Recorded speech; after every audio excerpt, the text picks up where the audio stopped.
जय हिंद दोस्तों, स्वागत है आप सभी का पाथफाइंडर पर। दोस्तों, जियोपॉलिटिक्स में कुछ रिश्ते सुधारे भी नहीं सुधरते और ऑलमोस्ट वैसी ही चीज़ को चाइना ने एक बार फिर से प्रूफ कर दिया है। दोस्तों, आज से कुछ दिन पहले चाइना और अमेरिका के बीच में जो ट्रेड डील थी वो फाइनली साइन हो चुकी थी और जैसे ही वो ट्रेड डील को साइन किया गया, जो सबसे इम्पॉर्टेंट पॉइंट था चाइना का रेयर अर्थ मिनरल्स का जो एक्सपोर्ट था, जिसके ऊपर चाइना ने रिस्ट्रिक्शंस को लगाया हुआ था, चाइना ने उन रिस्ट्रिक्शंस को हटाना शुरू कर दिया था। आप लोग यहाँ पे देख भी सकते हैं, ये वाली खबर 30 जून की है। जो डील थी वो 27 जून को हुई थी, लेकिन उसके 2 दिनों के बाद ही इन्होंने रिस्ट्रिक्शंस को हटाना शुरू कर दिया। To be very very precise, China ने दोस्तों एक नई लिस्ट को जारी किया था, लिस्ट ऑफ कंट्रीज को, जिसमें कि उन्होंने कहा था कि ये वो कंट्रीज हैं जिसको अब हम लोग रेयर अर्थ मिनरल्स का जो एक्सपोर्ट है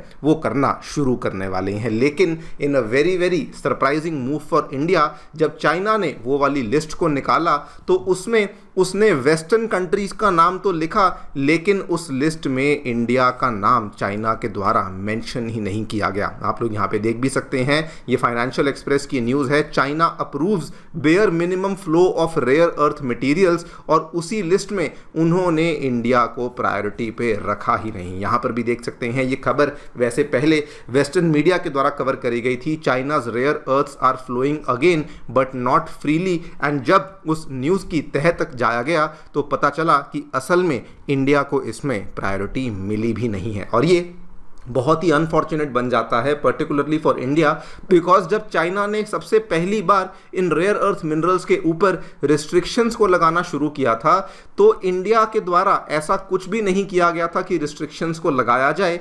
चाइना ने रिस्ट्रिक्शंस तब लगाई वेस्ट पे थी, लेकिन तब इंडिया भी उस क्रॉस फायर में इंडिया के ऊपर भी रिस्ट्रिक्शंस को लग चुकी थी। लेकिन अब दोस्तों, जब चाइना ने वेस्ट के ऊपर से उन रिस्ट्रिक्शंस को हटाया, उसके बावजूद भी इंडिया के ऊपर से रिस्ट्रिक्शंस को नहीं हटाया गया है, जिसका कि भारी भरकम नुकसान इंडिया की ऑटोमोबाइल इंडस्ट्री, हमारे डिफेंस सेक्टर एंड इवन हमारे एमर्जिंग ईवी सेक्टर को भी फेस करना पड़ रहा है। इसी पूरी चीज़ के बारे में हम लोग चर्चा करने वाले हैं कि क्या एग्जैक्टली यहाँ पे चाइना के द्वारा 30 जून को किया गया था, इंडिया को क्यों नहीं इंक्लूड किया गया, इसका क्या इम्पैक्ट इंडिया पे हुआ है, एंड बदले में चाइना की रेयर अर्थ की मोनोपोली को ब्रेक करने के लिए इंडिया क्या प्लान लेकर आया है, उसके बारे में चर्चा भी करी जाएगी। आइए शुरू करते हैं मेरे साथ। मेरा नाम है अनिरुद्ध। यदि आप लोग हमें फॉलो करना चाहते हैं, हमारे लेक्चर्स के अपडेट्स को प्राप्त करना चाहते हैं, तो यहाँ पर दिए गए टेलीग्राम चैनल्स के माध्यम से ऐसा कर सकते हैं। दोस्तों, आगे बढ़ने से पहले आप सभी को बताना चाहूँगा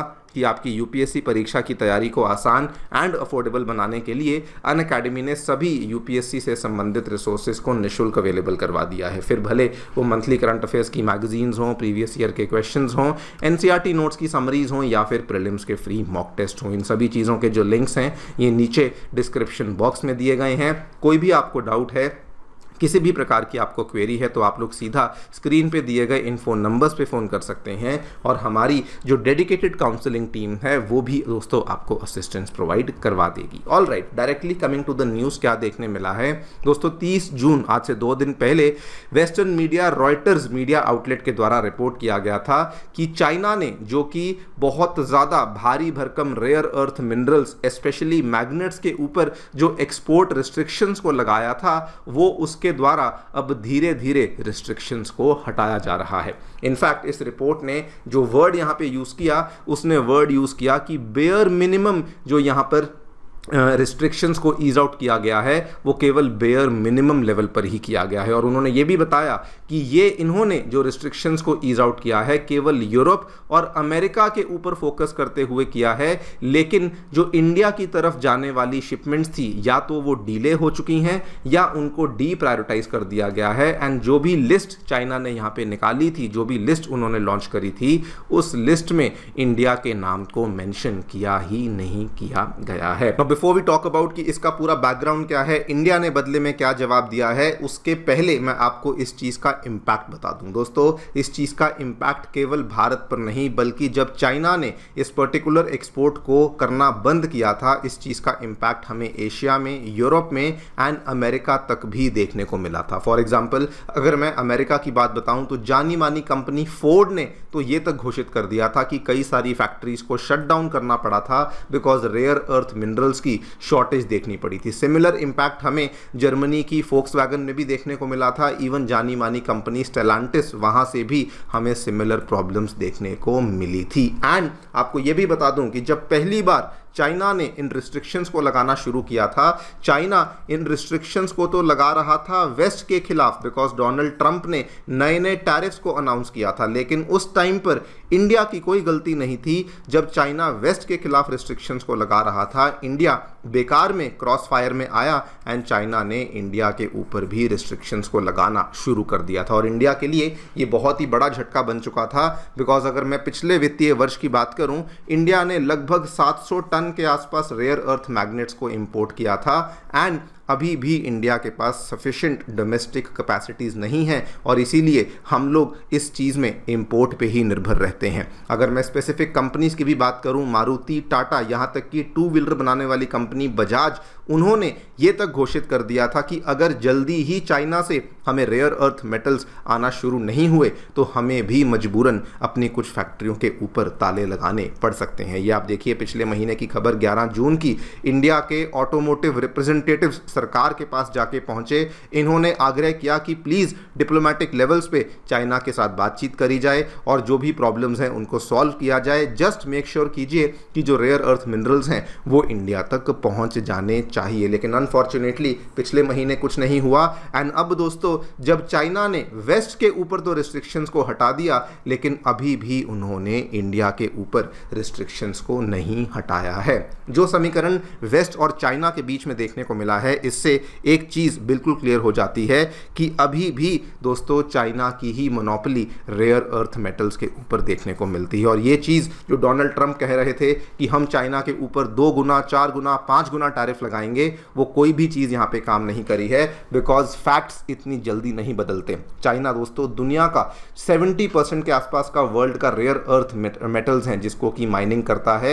माइनिंग छोड़िए, रिफाइनिंग में चाइना को कोई भी ब्रेक नहीं कर सकता बिकॉज 90% ऑफ द वर्ल्ड के रेयर अर्थ मिनरल्स जो हैं वो चाइना के ही द्वारा सिंगल हैंडेडली यहाँ पे रिफाइन करे जाते हैं। खैर, इस पूरी चीज़ को देखते हुए इंडियन गवर्नमेंट भी दोस्तों शांत नहीं बैठी है। इंडिया की तरफ से भी एक स्ट्रेटेजिक रिस्पॉन्स को तैयार कर लिया गया है जिसमें कि इंडिया ने घोषित कर दिया है कि अब हम लोग भी इंडिया में रेयर अर्थ मैग्नेट्स के लिए इंसेंटिव्स को प्लान करेंगे सो दैट हमारी डिपेंडेंस चाइना के ऊपर ख़त्म हो सके। इसमें इंडियन गवर्नमेंट के द्वारा 2 चीज़ों को अनाउंस ऑलरेडी कर दिया गया है। इसके पीछे department of science and technology के द्वारा दोस्तों फंडिंग को अनाउंस किया गया है। 5,000 करोड़ की स्कीम लाई गई है जिसके माध्यम से डोमेस्टिक लेवल पे रेयर अर्थ मिनरल की माइनिंग और मैग्नेट की प्रोडक्शन को बूस्ट दिया जाएगा। 7 ईयर की नेशनल इनिशिएटिव को शुरू किया जाने वाला है सो दैट एक डोमेस्टिक सप्लाई चेन बनाई जा सके एंड उसी के तहत इंसेंटिव्स दिए जाएंगे फॉर प्रोसेसिंग एंड R&D